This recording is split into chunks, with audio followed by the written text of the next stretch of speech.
tal? ¿Cómo le va? Muy buenas noches. Bienvenido a un programa más de Perspectivas. Estamos transmitiendo totalmente en vivo, en punto de las 9 de la noche, a través de Canal 44, La Señal de Todos y Radio Universidad de Guadalajara, el 104.3 de FM. Enrique. ¿Cómo estás, Belén? ¿Cómo están todos? Buenas noches. Estamos otro martes más en Perspectivas. Ahora sí, ya con todos los resultados sobre la mesa, con ganadores, perdedores, todas las incógnitas, creo que desveladas, ¿no? Todas las incógnitas que habíamos tratado de generar algunas cuestiones a través del proceso electoral. Nos damos cuenta, Belén, que fue una elección en general atípica. Una elección donde creo que prácticamente todos los analistas políticos, periodistas, encuestadores, fallamos. Así es, ¿no? El factor sorpresa es quizá lo que marcó este proceso electoral. Y si te parece, Enrique, antes de entrar de lleno al análisis de lo que ocurrió este 7 de junio y el resultado hasta ahora preliminar, hay que decirlo, todavía el PREP no ha cerrado al 100%, revisar y a manera de contexto, de donde partiremos luego para entrar a este análisis. Si te parece, vamos a ver este mapa que conforma ya el estado de Jalisco. Primero, vamos a ver cómo quedó pintado nuestro estado en el año 2002. Un rojo clarísimo, ¿no? Un rojo O sea, clarísimo. es decir, una hegemonía política del PRI. Así es. Y vamos a ver a continuación ahora el mapa, cómo queda en el año 2015. Ese es nuestro mapa actualmente y vemos cómo el color naranja, ¿no? Se suma a la paleta de colores. Sí, ahí el tema, digamos, de la zona metropolitana de Guadalajara contrasta con mucha claridad. Una zona metropolitana de Guadalajara que se tiñe prácticamente de naranja. Aún así, hay que decirlo, el PRI sigue teniendo una fuerza territorial muy importante. El PAN gana algunos municipios. Lo que sí parece que se extingue es el color amarillo, ¿no? Menos municipios perredistas, creo que son 5 y 5, pero de menos peso.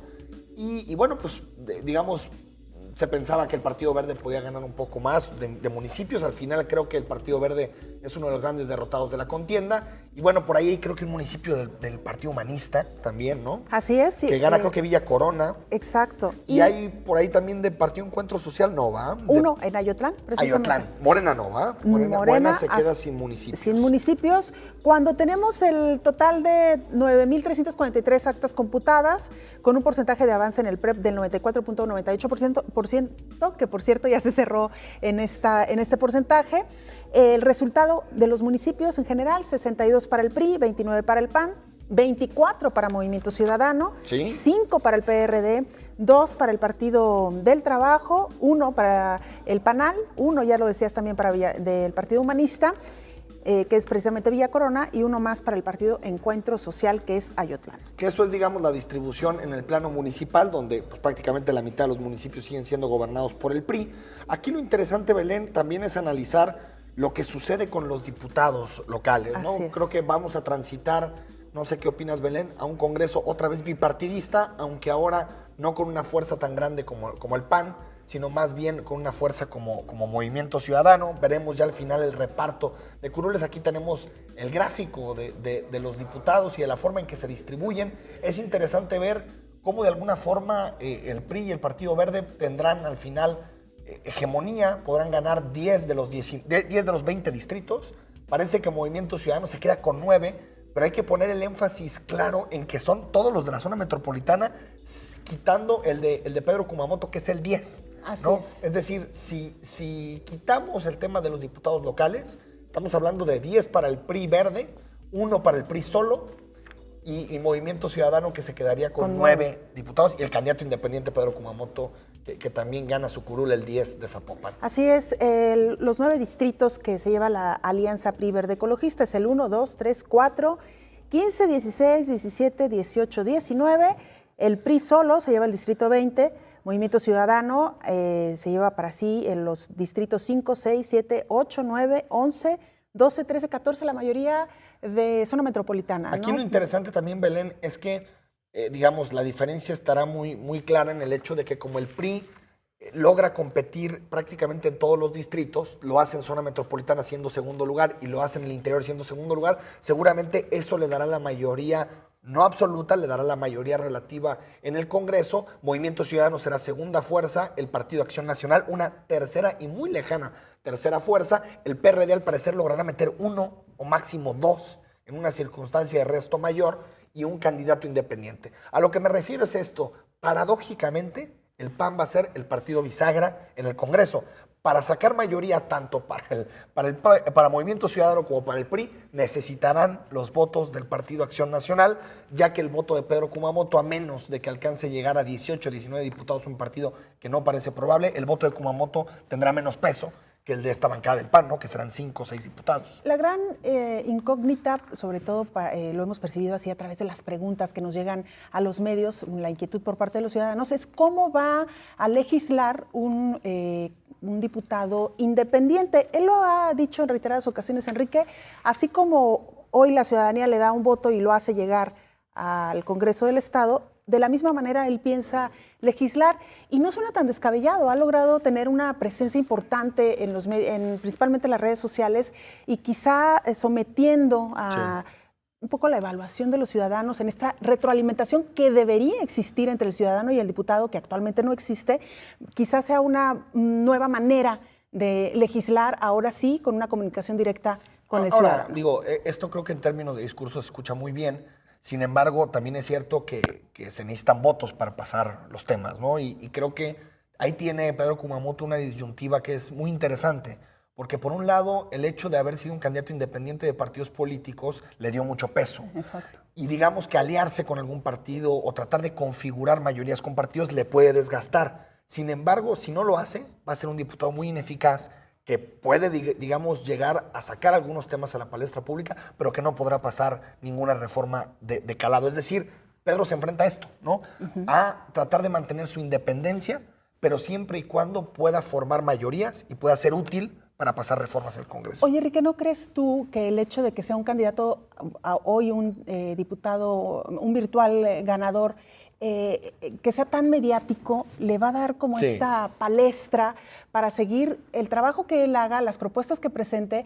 Y si son iniciativas buenas, me parece que no tener el apoyo del resto de las bancadas sería un poco exhibirlos también, ¿no?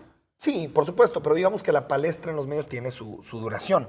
También los votantes del Distrito 10 querrán que sus problemas estén materializados y tengan como corolario una legislación. A lo que me refiero es que Pedro Kumamoto tendrá que tomar una decisión: ser un diputado que pueda construir acuerdos o ser un diputado que se aísle y esté todo el tiempo denunciando lo que sucede en el Congreso. Yo creo que es una dinámica que lo puede llegar a desgastar y que también para el elector de Zapopan, de clases medias y medias altas, puede llegar a ser desgastante que un diputado no dé resultados. Yo creo que tendrá que generar una estrategia muy clara para no mancharse con todo lo que sucede con los partidos, pero también ser útil para transformar y hacer reformas en el Congreso. Claro, y bueno, nada más para cerrar el tema de cómo quedaron conformados los congresos a nivel federal, ya veíamos ahí el mapa. Solo mencionar que el Distrito 4, con sede en Zapopan, podría irse a un recuento de votos porque la ventaja de MC sobre el Partido Verde y el Partido Revolucionario Institucional, que hicieron alianza, es apenas de 111 sufragios, hasta donde nos ya quedamos. Lo que no se ha dicho mucho, Enrique Peña Nieto, con los dos satélites del PRI, con el Partido Verde y con el PANAL, logra la mayoría absoluta a nivel federal, es decir, podrá pasar los presupuestos y algunas reformas simples sin necesidad de generar ningún tipo de mayoría. Ojalá en Los Pinos esto no se entienda como una aprobación o como un voto de aceptación de todos los casos que hemos visto, desde Iguala hasta Las Casas. Es decir, ojalá se tome con cautela y se entienda que de pronto es una elección intermedia donde los factores locales pesan mucho más que los factores nacionales. Y es que ese es el análisis que también tendremos que hacer con más calma. Cada uno de los estados jugaron factores distintos, los resultados fueron distintos, por lo tanto.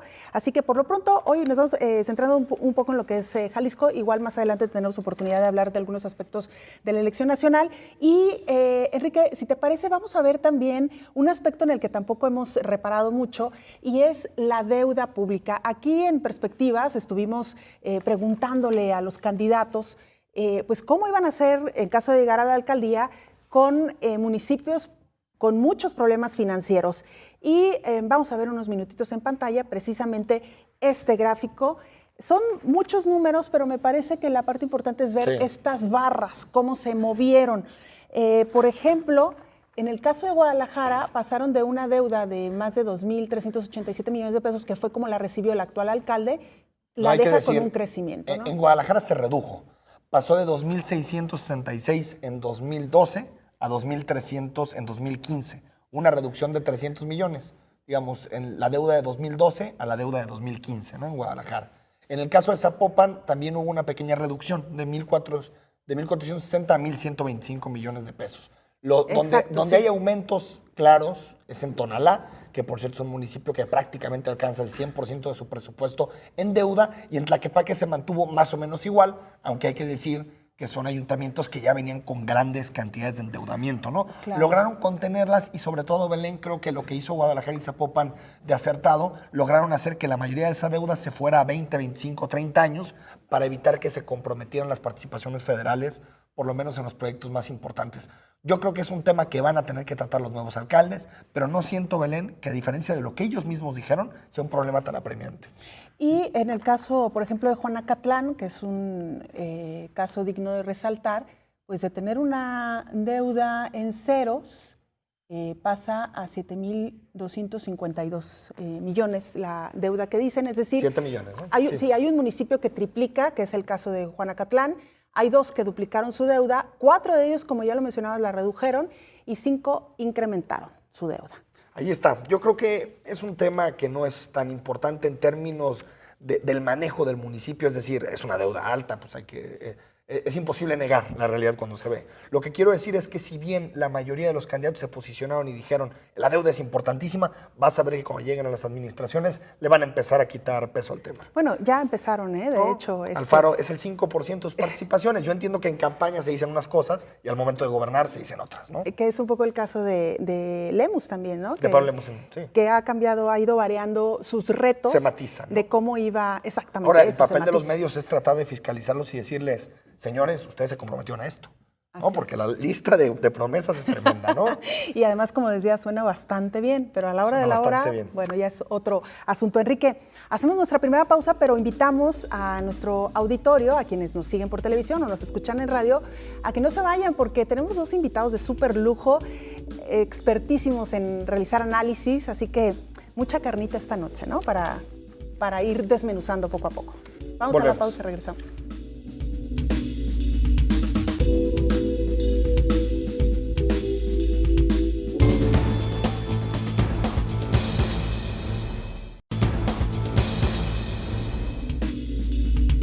De vuelta en Perspectivas. Belén, la jornada electoral nos dejó muchísimos temas muy interesantes. Yo pensé que ibas a decir que agotados, sí, también agotados. No, agotados también, nos dejó agotados, pero bueno, el tema de los candidatos independientes, lo que sucedió con el Bronco en Nuevo León, con Kumamoto en Jalisco, sí. Lo que pasó en zona metropolitana de Guadalajara, que todos los analistas tropezamos gacho, ¿no? Porque sí. No vimos venir esa marea incluso naranja. Los mismos partidos, que se supone iban siguiendo como el pulso, ¿no? Iban midiendo tal. Bueno, pues hasta ahí también hubo sorpresas. Y para ello tenemos una mesa de lujo con Diego Petersen. Diego, ¿cómo estás? Muy buenas noches, qué gusto. Qué bueno que estés agotado, no, pero no, qué malo. Bueno, y con Guillermo Velasco. Pues encantado de estar aquí, siempre un privilegio. Muy buenas noches. Muchas gracias a pues ambos. Un primer comentario, no sé si quieren que empecemos con el tema de candidatos independientes, con el tema de la zona metropolitana de Guadalajara. ¿Por dónde les late empezar? Hay mucha yo quisiera, si me permiten, un poco un reto ahí muy pequeñito para ir despertando en esta mesa. Diego, como nuestro auditorio sabe, eres un periodista experimentado, has dirigido diarios, estás actualmente en el periódico El Informador. Yo quisiera preguntarte, si tuvieras que titular esta elección y elegir una foto y que te dijeran, a ver, mañana la primera plana es tuya, el título y la fotografía, ¿qué titularías y qué foto escogerías? No, a ver, yo creo que el título es lo de la marea naranja, ¿no? O sea, y un poco fue con lo que titulamos El Informador, ¿no? Una marea naranja que arrasa en Guadalajara, ¿no?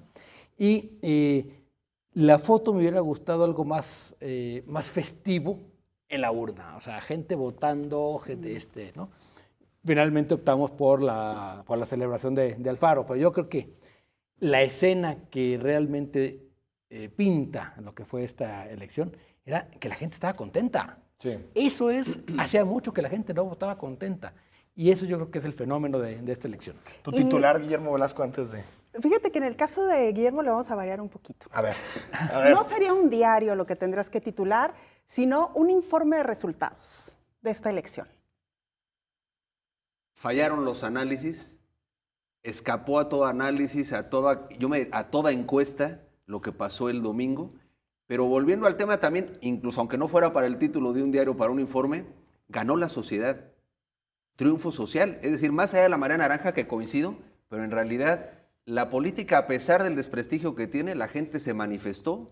Hubo, yo creo que una gran cantidad de voto razonado y diferenciado. Por lo tanto, me parece que además, en un escenario de gran inseguridad en el país, aunque hay unos focos que hay que señalar, pero minoritarios, la gente, a pesar de la intentona de boicot de la elección por parte de algunos grupos radicales, la gente salió. Entonces, en mi informe sería triunfo social en esta jornada, sin duda alguna. Pues empecemos por ahí, por la marea naranja. ¿Qué lo explica? ¿Por qué creen que fue tan grande en la zona metropolitana de Guadalajara hasta Tlaquepaque, donde creo que nadie hubiéramos apostado por eso, ¿no? Tremendo. Fíjate que, a ver, yo creo que le explican dos cosas, ¿no? El fenómeno Alfaro, ¿no? Donde sí, desde hace 3 años se viene posicionando como una alternativa real fuera de los partidos tradicionales, ¿no? O sea, porque yo creo que junto con el voto a favor de Alfaro y MC, Alfaro y que en el vehículo de MC, sí, hay un castigo muy claro a los partidos tradicionales, al PAN, al PRI y al PRD, que quedó fuera de la zona metropolitana, borrado, ¿no? En parte por los errores de sus dirigentes, pero eso ya quitado Tlajomulco, pero ¿no? ese es otro fenómeno, sí, ¿no? Sí. Y el otro fenómeno que me parece que explica es que la campaña de Alfaro en concreto y la de MC es una campaña en redes muy festiva, mientras que la campaña del PRI es una campaña de golpeteo tradicional, muy entonces yo creo que cada vez que le pegaban un portadazo, ¿no? a Alfaro, los crecían, ¿no? Y mientras en las redes aquello iba permeando. No es gratuito. En el último informe que antes de la elección que dio el Observatorio Electoral de la UNAM, de Julián Telles, dice, las 3 mejores campañas en redes sociales son Alfaro, El Bronco y Kumamoto. Los 3 ganaron. Claro. Vemos. Yo, abonando en lo que dice Diego, a ver, desde luego hay un rechazo a la clase política tradicional, se caen varios mitos. El tema del famoso voto duro priista, yo coincido en lo que también, bueno, ambos han señalado, Enrique y Diego, efectivamente, ese priista de closet existe. La gente no dijo exactamente lo que le preguntaron en las encuestas, es una realidad. También la imposición de Villanueva, hay varios factores. El priismo de base está pasando factura a una decisión de querer crear a un candidato desde la propaganda. Entonces, aquí hay un punto de partida, era la crónica de un fracaso anunciado para el PRI y el refrendo de la victoria de Alfaro, que ya lo tuvo en Guadalajara. Alfaro gana de manera contundente en el 2012, de tal manera que lo que estamos viendo es una reedición con valor agregado de esa victoria, y salen el punto de partida de Villanueva y Alfaro es muy distinto. El PRI intentaba posicionar desde la propaganda a un candidato cuando Alfaro iba en una ruta de victoria. Sí creo que Alfaro es un gran imán que jaló a las otras candidaturas sin duda alguna. Yo creo que es un liderazgo bastante mesiánico, sí, porque así es un liderazgo contundente. El alfarismo, contrario a lo que algunos pensaban, se consolida.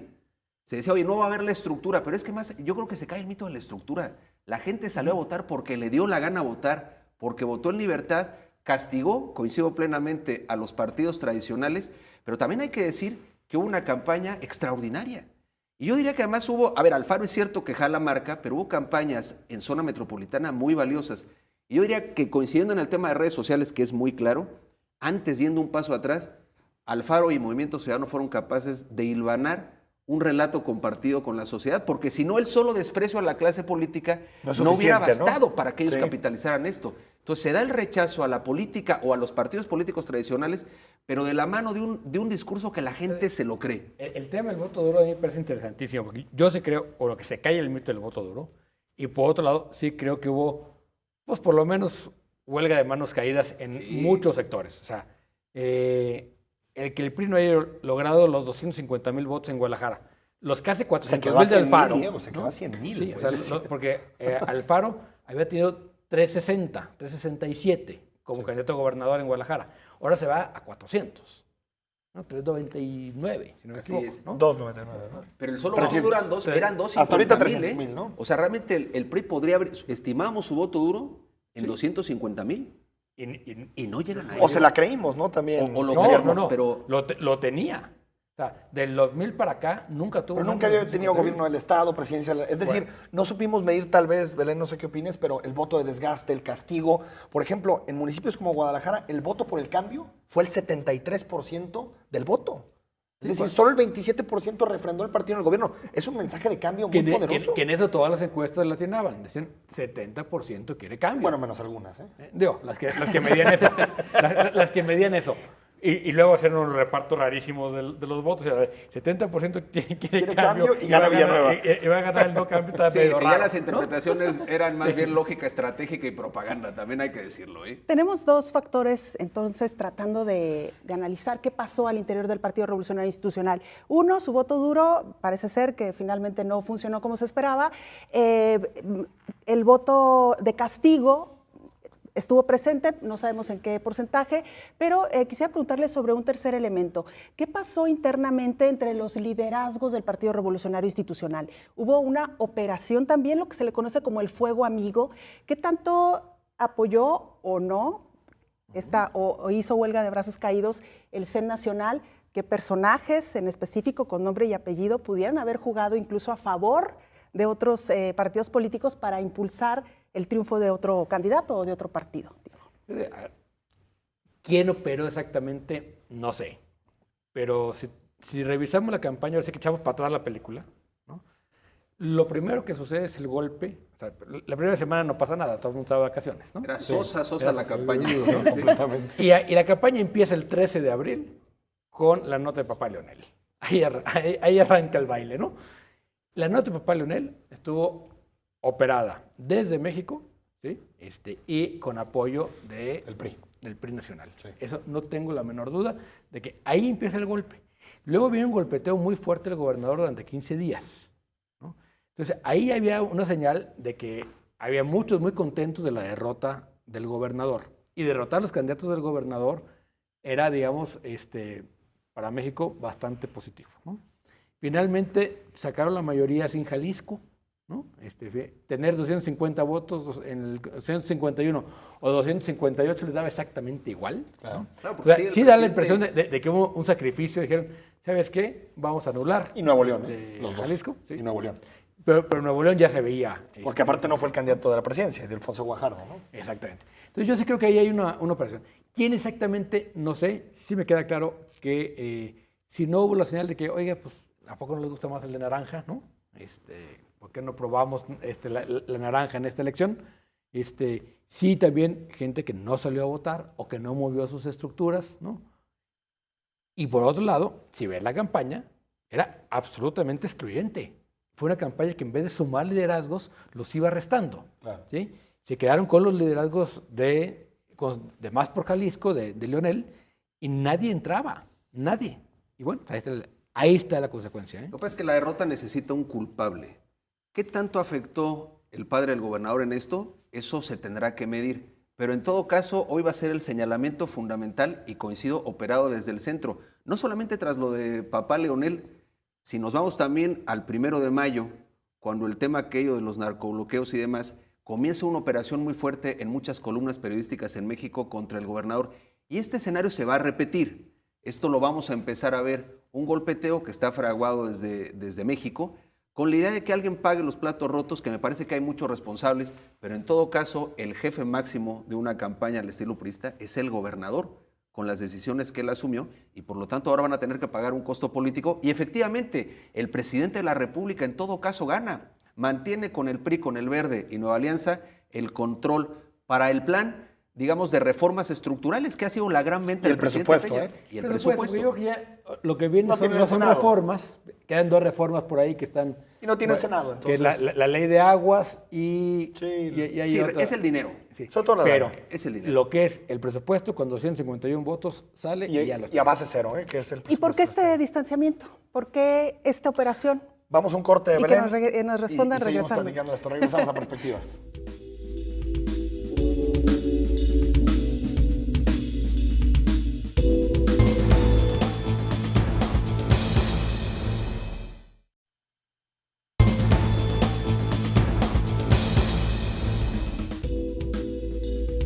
Estamos de vuelta con todos ustedes en Perspectivas. Nos quedamos, Guillermo, y me gustaría ampliar la discusión al tema de si se puede interpretar esto como una derrota directa del gobernador del estado, si no se puede interpretar así, quiénes son los principales derrotados y si de pronto se nos olvidan otros partidos políticos como el PAN, que cada elección nos demuestra que se puede cavar más profundo, ¿no? Hay varios damnificados, digamos, de esta elección, Bueno, ¿no? a ver, el gobernador sin duda es uno de ellos y sus operadores más cercanos también, sus propagandistas también, pero si algo hay que ponerle foco, quien fracasa en esta campaña, hay que decirlo claramente, es el gobernador, sumado a otros factores.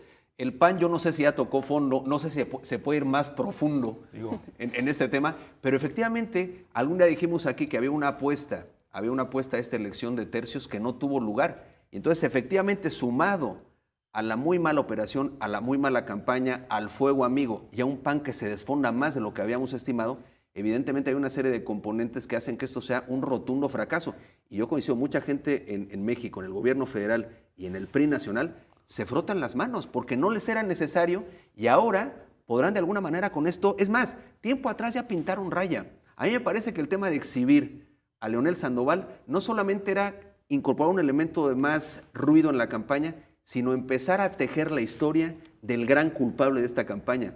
Era estar buscando la cabeza que rodaría. Yo así lo veo. Hombre, yo me acuerdo muy bien el día que salió la nota, yo dije, ya descansó Ramiro, ¿no? Sí, Si claro. pierde en Guadalajara ya es culpable, ¿no? Exactamente. ¿no? Bueno, Ramiro ahorita no se le ve como el culpable. Pero, claro. sí, claro, no, pues es que no es. Con esa bomba mediática, Sí, pues ya no. tienes al culpable era ya crónica de un fracaso anunciado. Claro. Pero, a ver, ¿quiénes son los derrotados en este estado o quiénes pierden? Yo creo que evidentemente el PAN, que es un fracaso esperado. Sí. Es decir, lo que pasa es que yo creo que cometió más errores todavía en la campaña. ¿Qué errores? ¿No? Por ejemplo, y que lo comete también luego el PRD. Claro. El hacerle favores al PRI, ¿no? O por lo menos que se lea, ¿no? Haber corrido Emilio a media campaña no le ayudó al PAN. Para no subir ni medio punto, no, ni claro que quitarle medio, potenciar al Faro. Potenciaron al Faro, ¿no? Porque lo fueron victimizando Exacto. también ellos. Cuando el PRD se trepa a la campaña, ¿no? Las espectaculares de con el Faro regresa Emilio, PRD, ¿no? En vez de hacer campaña por sus candidatos, bueno, el precio es que hoy el grupo UDG no tiene diputados. Uno. Tiene uno. ¿no? El del Mónica Almeida, ¿no? Cuando venía acostumbrado a tener 2 en el PRD y 3 en el PRI. ¿no? Pero O sea, el PRI se nos lleva la fiesta a todos, yo coincido. Quisieron, fíjate, se alió el PRI con algunos panistas para el montaje, que es lo que es de expulsión de Emilio, que no tenía ni sustento y lo anuncian así. El tema efectivamente del PRD sumado a estas mamparas. El asunto Lagrimita, que yo tengo mis serias dudas de que esto fue también un asunto planteado en un intento fallido de atomización del voto. ¿Todavía tienes dudas? ¿Eh? Hicieron tan Bueno, mal, hicieron exacto. tan mal que dices, a lo mejor no eres. Exacto, pero sería para eso. Fíjate, y como ellos estimaban que iba a haber un escenario, o querían estimarlo, yo no lo veo así. Semitripartidista, ¿no? No, y además de impugnación, Sí. si hubieran ido por un escenario cerrado, Lagrimita iba a ser el factor clave para enrarecer El los ambiente. resultados del ambiente e impugnar. Pero ¿cómo impugnas una elección de 30 Pero puntos? claro, Lagrimita ahí, cuando dice que él espera resultados oficiales para pronunciarse, pues yo decía en un tuit que Lagrimita daba ternurita. Claro. Ya era un dardo fallido completamente, ¿no? Diego Guillermo Belén, otro creo que es el derrotado, es el Partido Verde en Jalisco, ¿eh? Sí, Los bueno. porcentajes del Partido Verde en zona metropolitana de Guadalajara están por debajo del 2%, 1 punto y cacho, y prácticamente ningún municipio gobernará Cuando por decían que sobre iba a tener 11. Y aparte, digo, a nivel nacional tiene un 7% que es respetable y serán claves para formar. Y para el presidente Peña claves, ¿eh? Pero en ahora, Jalisco el Verde no 7%, una buena parte viene de Chiapas, así como MC es Jalisco, donde tiene presencia el Partido de Verdes en Chiapas. Pero en Jalisco el porque Verde tiene no pintó. corporativizado Sí, el lo que fue gobierno. una transgresión de la ley rentable a nivel nacional para el verde, Aquí no. Aquí no funcionó, ¿eh? Y sumando un poco al tema de los damnificados de esta elección, pues hay personajes claves también que pertenecieron al gabinete y que después se fueron a coordinar algunas de las campañas. Y esto quiero ligarlo al tema de las renuncias. La más sonada de las campañas. La más sonada de las campañas. Están ya, bueno, el caso más reciente de quien fue nombrado jefe de gabinete, Enrique Dau, ¿no? Quien presenta su renuncia y casi, palabras más, palabras menos, por dignidad deberían de renunciar también aquellos que son responsables de Y yo esta sé que elección. algunos más Quieren hacerlo.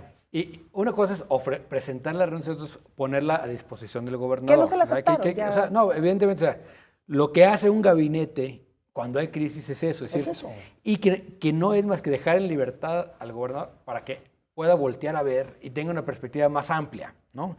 Yo creo que es muy sano. Y también creo que parte de la intención de la señora es, por favor, presenten su renuncia y no obliguen a que el gobernador los corra, ¿no? Y es el único ajuste que puedes hacer real en sistemas presidenciales, cambiar a los gabinetes. Sí. ¿Tú crees, Guillermo, que vamos a ver varias renuncias o no? Yo creo que vamos a ver, no muchos, pero sí algunos cambios significativos. Lo de Dao está bien planteado. Es más, yo quiero pensar que se lo pidió así el gobernador con ese mensaje de ayudar a esa visión más amplia y decir, bueno, esto es lo que toca como gentileza política tras el desastre que tenemos. Yo creo que tendrá que haber algunos cambios muy significativos. El equipo operador de la propaganda tendrá que salir de ahí, pero no solo, porque este no es un tema de comunicación estrictamente, es un tema de política, es un tema de relato que construye el gobierno, es un tema de credibilidad, es un tema de reputación. Si lo queremos ver solamente bajo la lógica de la campaña y de la comunicación, no entenderíamos realmente lo que está pasando. Yo creo que hay 3 grandes temas en el gobierno que son los que hicieron crisis, ¿no? El de seguridad, ¿no? Sí. Veo claramente que tiene que haber cambios. Entre otras cosas, cuando yo ponía en la columna de antier que de lunes Alfaro empezaba a cogobernar, es decir, simplemente imaginemos, Alfaro tiene ahorita la decisión de si continúa o no la Policía Única en Jalisco. Porque si él retira sus elementos, se acaba. Completamente. ¿No? Los elementos de Guadalajara, Tlaquepaque y Zapopan, ¿no? Pone en jaque la política de seguridad y al mismo tiempo tiene una corresponsabilidad muy importante. Pero es seguridad. La otra parte, yo creo que es la parte de gobierno. Yo no siento que se esté gestionando bien, y digamos, el ambiente político, ¿no? De repente no, hay demasiados interlocutores, ¿no? Para unas cosas el secretario de Educación, para otras el secretario de Gobierno, para otras es el equipo del gobernador. Entonces, no hay quien esté manejando la política y de cara a un gobierno compartido o cohabitado, ¿no? Sí vas a necesitar una figura muy fuerte en la Secretaría de Gobierno. Ahí sí veo yo Un cambio. Fiscalía. En términos de lógica política, eso quiere decir que vayan a ser así, ¿eh? Fiscalía, y la otra parte que creo que está golpeando mucho es la de corrupción. Completamente. O sea, yo no sé si haya más o menos corrupción, hay más percepción de corrupción. Y en lo que mencionaba sobre seguridad, y comparto contigo la opinión de que a partir de este momento Enrique Alfaro se convierte en un personaje esencial ya, ahora sí, ya no en campaña, sino con esta influencia en lo que suceda en Jalisco. Me llamó mucho la atención, por ejemplo, una entrevista que dio a Radio Metrópoli el lunes por la mañana y le preguntaban precisamente por estos enemigos políticos que había arrastrado a lo largo de la campaña. Y él lo dijo muy claramente, con el gobernador me puedo sentar y negociar, con el Grupo Universidad me puedo sentar y negociar, pero con Nájera reitero lo que dije en campaña, el señor se tiene que ir. Apenas un día o 2 días después, el rumor de que se va en Nájera ya en los próximos días cobra fuerza y se habla de la llegada del procurador que estaba en Michoacán, ¿no? Pues puede ser parte de un acuerdo político, sin duda alguna, porque el tema sensible es la seguridad, yo coincido plenamente, la gobernación, por así decirlo, la gobernabilidad, los nexos políticos, ahí hay otro tema muy importante, y desde luego la forma de hacer comunicación. Yo lo veo con una tercera vertiente, y por supuesto con Nájera no se va a entender Alfaro, sí. Y además hay que entender que en la personalización de la política veremos a un gobernador incidiendo en los legisladores priistas y Alfaro alineando, eso va a ser un tema entre 2 personas. Por lo tanto, eso puede abrir un cauce de buen entendimiento que lo habrá sin duda entre el gobernador y Aristóteles. A mí me parece que no van a tener ahí problema para entenderse, se han entendido desde hace mucho tiempo. Son pragmáticos, ¿no? Son ambos. pragmáticos. Sí, claro. Generacionalmente pertenecen al mismo grupo. Pero tal vez sí le pide ese punto, ¿no? Oye, efectivamente. Nájera no podemos seguir con él porque se metió en campaña abiertamente y no confiamos en él, ¿no? Pero a ver, si se alinean en ciertas decisiones el gobernador y Alfaro, van a caminar, ¿no? Y yo por eso digo, sí creo que es muy importante, a partir de ahora Alfaro empieza a cogobernar porque muchas de sus decisiones van a influir en la marcha del Estado. Y eso, claro. ¿Qué riesgo le veo a Alfaro o a MC? Que al tener tantos municipios, no creo que tengan cuadros para apuntalar a candidatos muy frescos, que esa es su virtud, gobernantes muy nobles. Eso puede ser, digamos, Ese delicado. es el tema clave. Y hasta gente como Alberto Esquer, por ejemplo, en Ciudad Guzmán, ¿no? Sí, Que claro. digamos que no es la línea que ha manejado No, Movimiento Ciudadano en porque algunas ese, candidaturas, ¿no? ese se puede salir del huacal, ¿no? Exacto. Es que efectivamente la expectativa es altísima en la marea Y naranja. la tolerancia poca, ¿no? Y la Guillermo? tolerancia tiene un tiempo de caducidad. La gente evidentemente hoy Hay un está- bono democrático, ¿eh? Y es Un amplio, bono ¿eh? democrático Y es local. La Totalmente. luna de miel que le llaman. ¿no? Pero efectivamente esta puede ser larga, pero tarde que temprano, ante no ver contundencia y expectativas altas, claro, tienen una estructura poderosa, pero efectivamente se requiere también talento técnico para el ejercicio de gobierno, que es lo que va a estar a prueba. Porque hoy en realidad todo es miel sobre hojuelas, incluso yo creo que habrá entendimiento político, ¿eh? Sí. Porque si hubiera llegado Alfaro solo, sin esa marea naranja, efectivamente se sacaba la rifa del tigre y le tendían la cama en Guadalajara para evitar y romper el eje de la candidatura 2018. Ya no es el caso. La campaña del 18 arrancó. En la Minerva es el acto simbólico ahora de decir vamos con todo y esto no para, ¿eh? Y hay algo que es importante ahí, Guillermo. Creo que el control de la sucesión en 2018 lo perdió el gobernador. Sin duda Es alguna. decir, el gobernador Claro. tendrá poca influencia y eso puede ser un buen incentivo para colaborar Claro, o sea, al final, ¿no? es que cuando, o sea, la perspectiva de todo grupo político es la preservación del poder. Claro.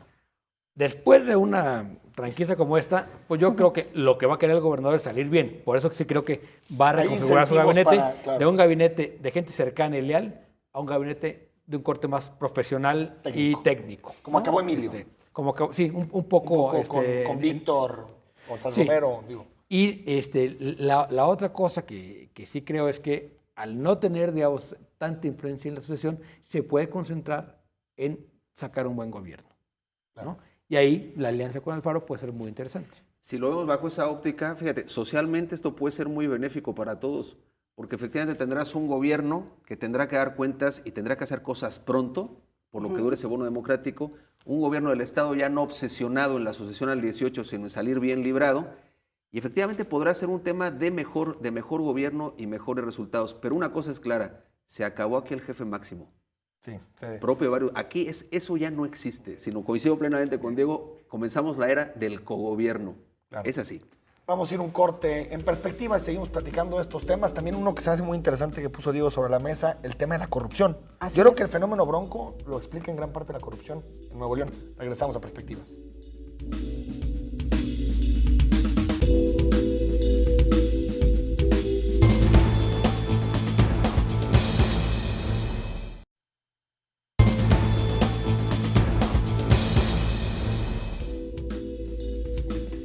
Bueno, ya estamos de regreso. Gracias por permanecer en Perspectivas. Estamos lamentablemente entrando ya a la recta final. Necesariamente tendremos que invitarlos de nueva cuenta porque se nos quedan muchísimos temas en el tintero, pero yo quisiera plantearles lo siguiente. El futuro de Movimiento Ciudadano, el futuro de Enrique Alfaro como líder de hasta ahora de este grupo político, más que de partido, diría yo. ¿Qué retos enfrenta Enrique Alfaro, Movimiento Ciudadano, para evitar que le suceda algo similar a lo que le sucedió al Partido Acción Nacional? Llegan con toda esta fuerza, con todo este apoyo, con un líder también muy visible, Alberto Cárdenas, y de repente se descarrilan y hoy tenemos una realidad muy distinta del Sí, hay PAN. una diferencia. Primero, cuando el PAN llega, ya llega como un partido muy maduro y después de muchos procesos. Acá sigue siendo un movimiento político en torno a un gran líder, que es Alfaro, cobijado en un partido. Si Alfaro se sale del partido, se enferma o se va a vivir a Hawái, MC se acaba.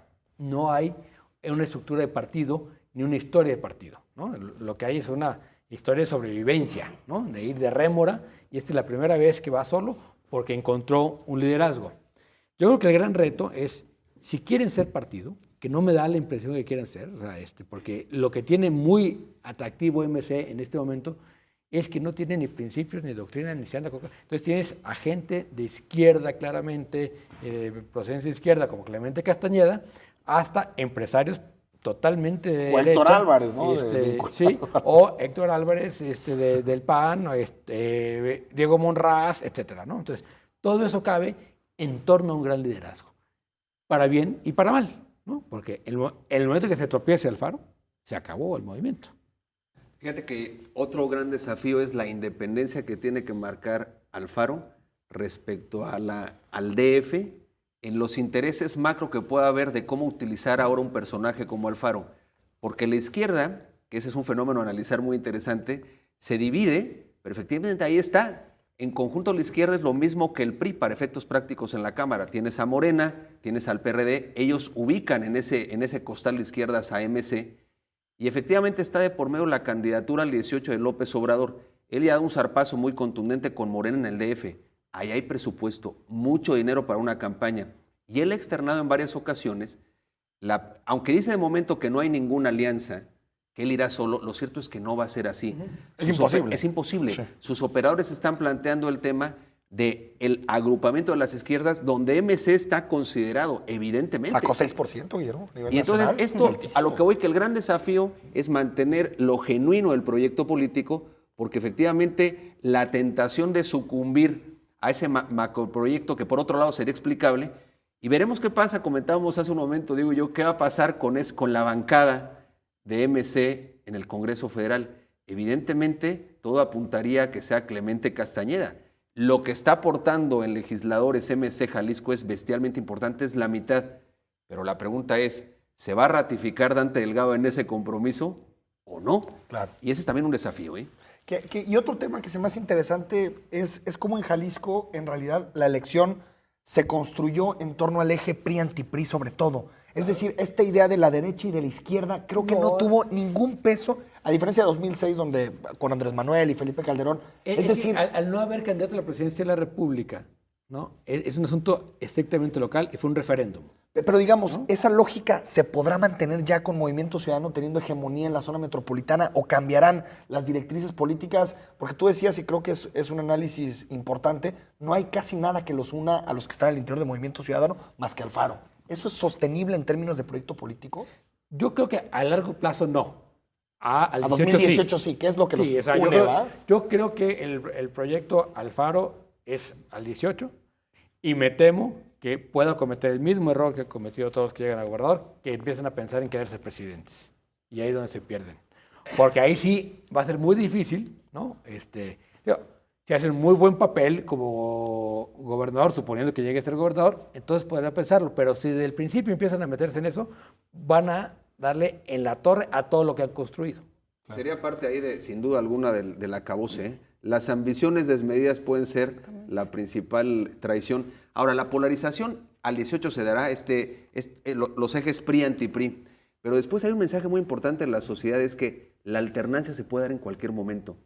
Lo que va a estar a prueba es el buen gobierno a final de la historia, porque la sociedad ya demostró, hoy hubo un alfarismo acendrado ahí muy importante, también de la mano de un rechazo a los partidos políticos tradicionales. Pero efectivamente, como vimos esa marea al paso del tiempo se puede ir perfectamente, porque el voto pesa. Y por eso a veces estamos pensando en la lógica de las campañas, los consultores, está muy bien, pero entendamos, lo decías tú muy atinadamente en una columna, Enrique, efectivamente la lógica de cómo la gente llega a las urnas, cómo orienta su voto, es muy distinto. Y hay que también ser humildes desde esta cancha. Totalmente. Porque nos Y decir, patinamos. ¿Y de qué patinamos mucho. Falta mucho, viene mucho desgaste para Enrique. Y puede surgir un candidato ciudadano, puede surgir, yo no veo ni del PRI ni del PAN alguien que pueda surgir. Pero si un momento. bronco, ¿podría ¿Qué? surgir un bronco?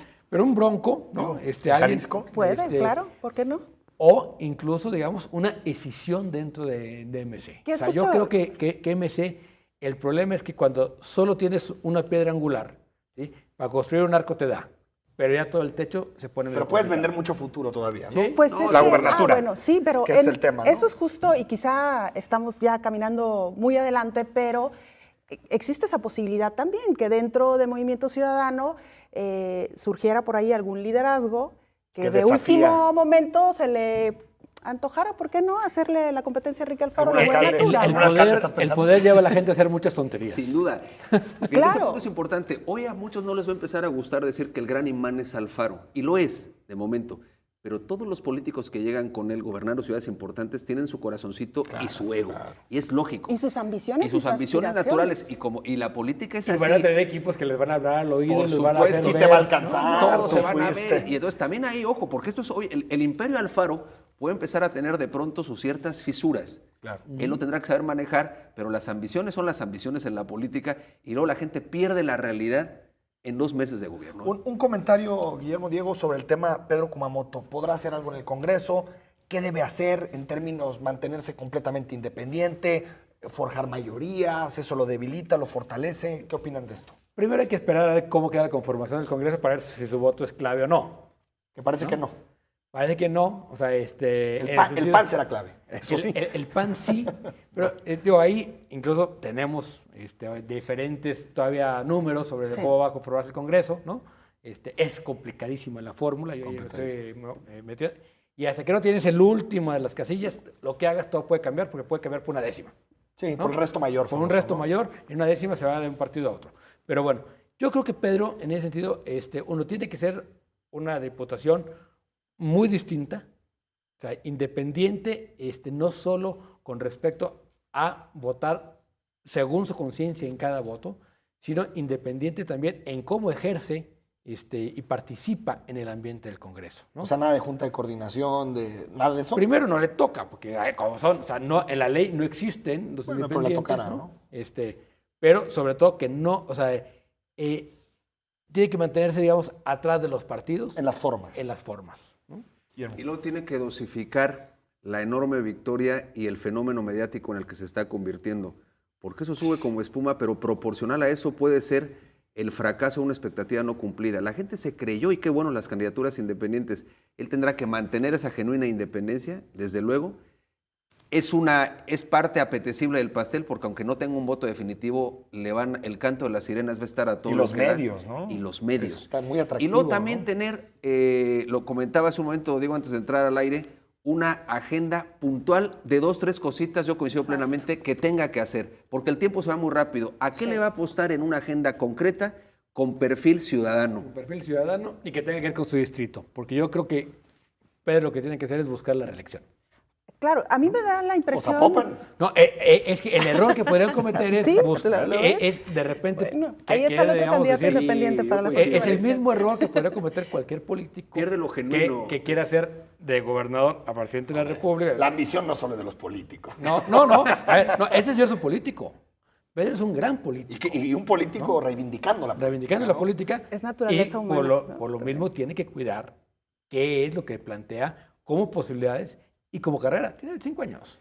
Sí, es Lo muy natural joven, sería es ir muy al joven. Congreso otra vez, ¿eh?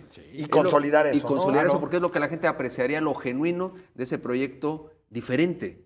Porque si no, el chapulinismo, aunque estaría en todo su derecho de hacerlo, si le va bien, me parece que le podría restar. Pero bueno, tendremos que verlo. Y él lo ha dicho, ya lo declaró, que él no quiere ser un chapulín más. Vamos a ver si lo cumple. Otra vez, el dicho al hecho. Inteligente de Pedro, cuando le dices, ¿por qué fuiste por el día? Dice, porque es lo que conozco. Yo no puedo representar lo que no conozco, ¿no? Claro. Pedro tiene que crecer en Zapopan antes de pensar en cualquier otra cosa. O sea, tendría que meterse al 4 y al 6 que le son en ese momento Pero ajenos, ¿no? ¿qué le está pidiendo su electorado del 10? Es decir, ser eficaz, construir mayorías, buscar cambios, o le está pidiendo aislarse completamente de la dinámica de partidos. A mí me parece que más lo primero, encabezar ciertos cambios, ¿no? Encabezar Pero ciertos construir cambios. mayorías, no quedarse como un diputado denunciante constantemente, ¿no? Y votar conforme, digamos, a los intereses del distrito, que eso nunca ha pasado con los partidos. Que es Al muy no tener diverso. partido, Sí. ¿sí? Pero sí, digamos, tiene esta capacidad, Pedro, de decir, él se asume, dice, a ver, mi chamba es entender qué quiere la gente, aunque yo pierda la discusión. Claro. Pero yo me iría un paso atrás, incluso más sencillo que eso. La gente vio ahí frescura política. Muchos no saben ni para siquiera qué, qué ¿verdad? plantearle, ni conocen qué plantea, ni sabían quién es Kumamoto, aunque tocó casa por casa, es loable ese tema. Pero en el fondo tú te echabas la alternativa de decir, esto es sangre nueva en la política. Oxígeno Y eso es su puro. gran valor, oxígeno puro, ¿eh? Jóvenes, se nos terminó el tiempo, lamentablemente. Gracias por lo de Muchas jóvenes. gracias a Gracias. ambos. Sí, Todos- así volvemos. Todos No, en se esta puso mesa muy bien. somos Muchas muy gracias, jóvenes. sí, gracias. Y la invitación está hecha para encontrarnos en otro programa más de Perspectivas. Con Muchas mucho gusto. gracias. Un placer. Diego, Gracias, Guillermo. Ricky, Belén. Enrique, Guillermo. pues nos El siguiente vamos. martes. El siguiente martes estará Enrique acompañándole en Perspectivas, con temas importantísimos también. Todavía ecos, algunos ecos, ¿no? Sí, de del lo proceso que nos ha electoral. dejado la elección. La invitación es para que nos sintonice de nueva cuenta, martes 9 de la noche, y nos siga a través de Radio Universidad y Canal 44. Enrique, buenas noches. Buenas noches. Buenas noches a usted.